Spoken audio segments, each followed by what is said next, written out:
Julie, the U.S. faces a must-win semifinal Olympic qualifier Friday if they want to arrive in Tokyo at the 2020 Olympics. A big game means big decisions for Vlatko Andonovski, the new manager in charge of the U.S. women's national team. Now, of course, any new manager could use a little bit of help. So we had Julie come up with what she thinks could be a potential 11 for this must-win semifinal. And again, Julie, there's some really tough choices. I'll go through the ones that you've made. You've got Alyssa Nair in net across the back. It's Dunn, Sauerbrunn, Dahlkemper, and I will note Emily Sonnett at right back. Your midfield three, Lindsay Horan, Julie Ertz, and Rose Lavelle. And then across the front three, Christen Press, Carly Lloyd, and Jessica McDonald. My first big question is, no Megan Rapinoe. She's not in the starting 11. How is it that the reigning Ballon d'Or winner didn't make your starting 11? I think she would probably agree with me, actually. She'd be like, yep, I didn't play well enough to be in that starting 11, knowing Rapinoe.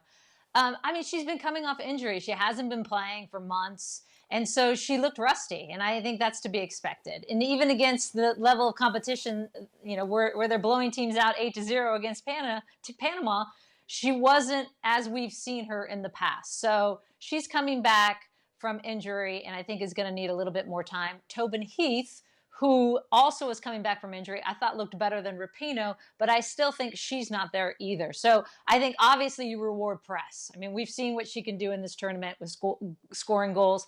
And I think Jessica McDonald has been good. She's been active. She's been getting around the corner. She's been getting in line. She's good in the box on set pieces against a team like Mexico. So that would be my front three. I'd stick with the front three they went against Costa Rica with.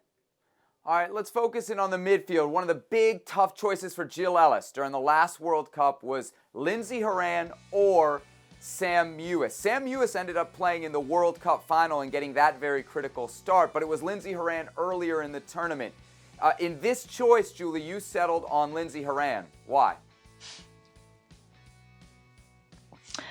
And this is the ongoing debate that you could go either way. And really, I mean, either one is such a great option. I mean, it's a wonderful problem for Vlatko to have, but I think you have to reward Lindsay Horan. She's been good in front of goal. She's been good linking the team.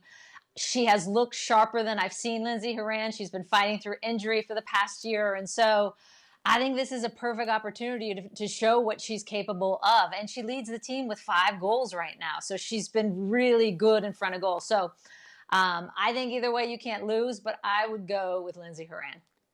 All right, the only other thing in your 11 that really kind of jumped off the page at me was Emily Sonnett at right back instead of Kelly O'Hara.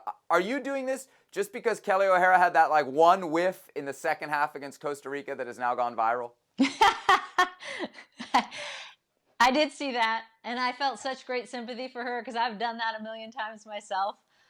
No, Kelly O'Hara, like Megan Rapinoe, like Tobin Heath, fighting through injury, fighting to come back, and I don't think she's quite there yet. So I think you go with Sonnett, who's looked good on that outside. And you always have the option of bringing. I mean, look at the bench for this national team. You bring, you go to the Ballon d'Or winner, FIFA World Player of the Year, and Megan Rapinoe. You got Tobin Heath, you got O'Hara, you got Krieger, who I thought has looked really good. You've got Lynn Williams, who's also looked really good. So again, as we've talked many times, it's an embarrassment of riches for the United States in what should be another, I think, lopsided game for the United States. So look, if people haven't seen it, I should give at Our Game magazine on Twitter. They have a great GIF of the aforementioned whiff from Kelly O'Hara. I think we got to talk about the coach, right? This is like the first real big test for Vlatko. Is it a must-win for Vlatko Andonovski? If the unthinkable happens and the U.S. doesn't qualify for Tokyo, can he possibly stay in that job? It is absolutely a must-win because, again, as we've talked about, Sebi, over and over, this Olympic format is such that if you don't win this semifinal, there's no playoff, as in 2011, which they got to go play to get in as the last team in the World Cup. So this is it. This is, what you play for, matched up against Mexico. And so if it had been Canada, maybe there's a margin, but no, against Mexico, this is a must-win, and they'll be fine. I love so far how he's managed things too, rotating rosters. He had 6 or 7 changes after the first game, 6 changes after the second game. So they come in fresh. They come in hungry. He's playing people in different positions. I like Krieger in the middle at center back. I like Tobin put into midfield.